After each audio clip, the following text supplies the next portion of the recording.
Hey and namaste.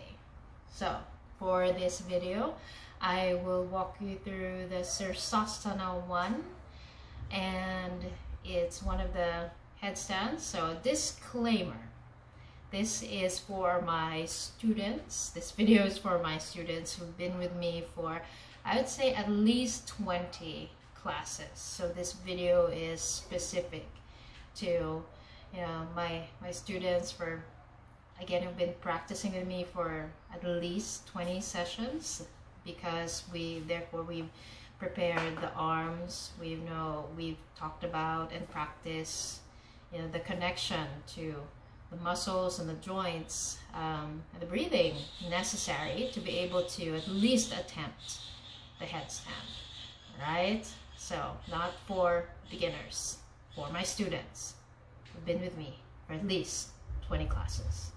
Right, so when coming into a headstand, specifically for Sirsasana 1, it's really important to warm up your shoulders. So even coming into down dogs, holding that for a few breaths, at least 5, or doing like 3-legged dogs, coming into planks, forearm planks, or coming into dolphin planks or your dolphin push-ups. So these are the things that we've done, at least some of them in class, and use those to warm up your shoulders, gain awareness of the neck and the shoulders and your shoulder blades. So once you've done that, or let's say you're in playtime in my class and you're right before Shavasana, so coming into, I would suggest use a wall, yeah?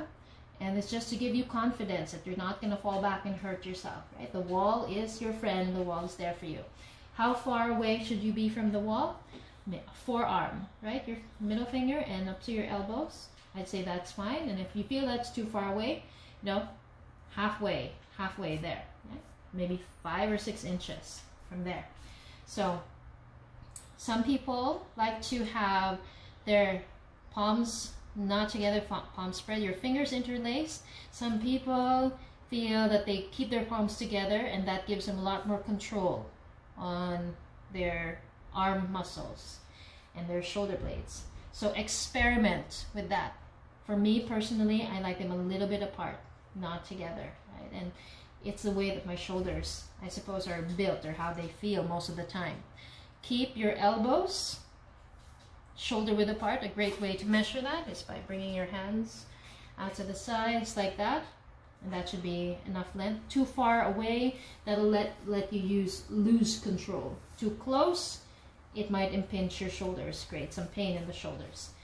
So choose your hand positions and bring your elbows to the proper distance, and bring the crown of your head, the top of your head, down on the mat. Close to your thumbs in your hands, making sure that your head is comfortable. And really importantly too, if you notice you're compressing your neck like this, push your shoulders away from the ears. Your elbows pushing down. So if you see what I'm doing here, so if you can, instead of being compressed like this, push the shoulders away from the ears. You create more space here in the neck, in the shoulders. Let me just fix my shirt. Okay. Crown of the head on the mat. Shoulders away. Make sure the elbows do not lift off. And here you're always activating now the size of your body. You're activating your shoulder blades, making space for the neck all the time. And come now to 80%. And again, if you're in my class, you know what that means. You're transferring 80% of your weight to your arms, elbows pushing down, and you're almost tiptoeing on your big toes, 80% of the weight. And then try coming into your, what we call the egg, by lifting one knee at a time, your thigh to your belly, not close. Okay, don't lift it up and kick it up. Try to bring that thigh close to your belly. And then doing that. So kind of like your headstand drills. Doing this for several times, right? And then you take a break. Yeah. Come into child's pose, or just sit down and just loosen. Then when you're ready again, crown of the head on the mat. Shoulders away from the ears, come to 80%. And you can start to come into your egg by floating, kicking one foot off.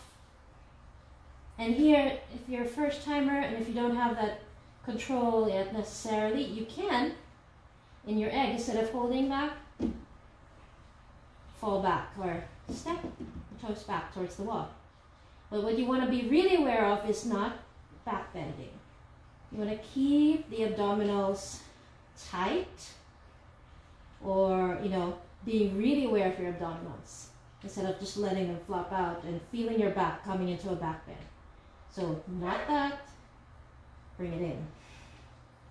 And even if you're using a wall, you can keep the knees bent, kick up one leg at a time. Remember, are your shoulders away from the ears? Yeah. And just breathe long and deep. And then eventually, now you can do one leg and you start to let go, making sure that you squeeze your butt here. And then you bring your thighs together and you point your toes up towards the ceiling. And staying here for as long as you like, as long as you don't lose consciousness, making sure there's no pain in the neck and the shoulders. And the coming down is even as important as coming up, right? Making sure you don't injure yourself. So just bend the knees, come back into your egg, use the wall if necessary, and then land mindfully, gently, and then take a break. Yeah? So that's it. That was your Sirsasana 1. Shoulders away from the ears. I think that's one of the the key points here. Lengthening. And once you're up, squeezing your butt and pointing your toes. But first, warm up. Okay? Warm yourself up before you come into your headstands. Prep yourself before you wreck yourself. I hope you had fun. I hope that was helpful. Practice safely. Namaste.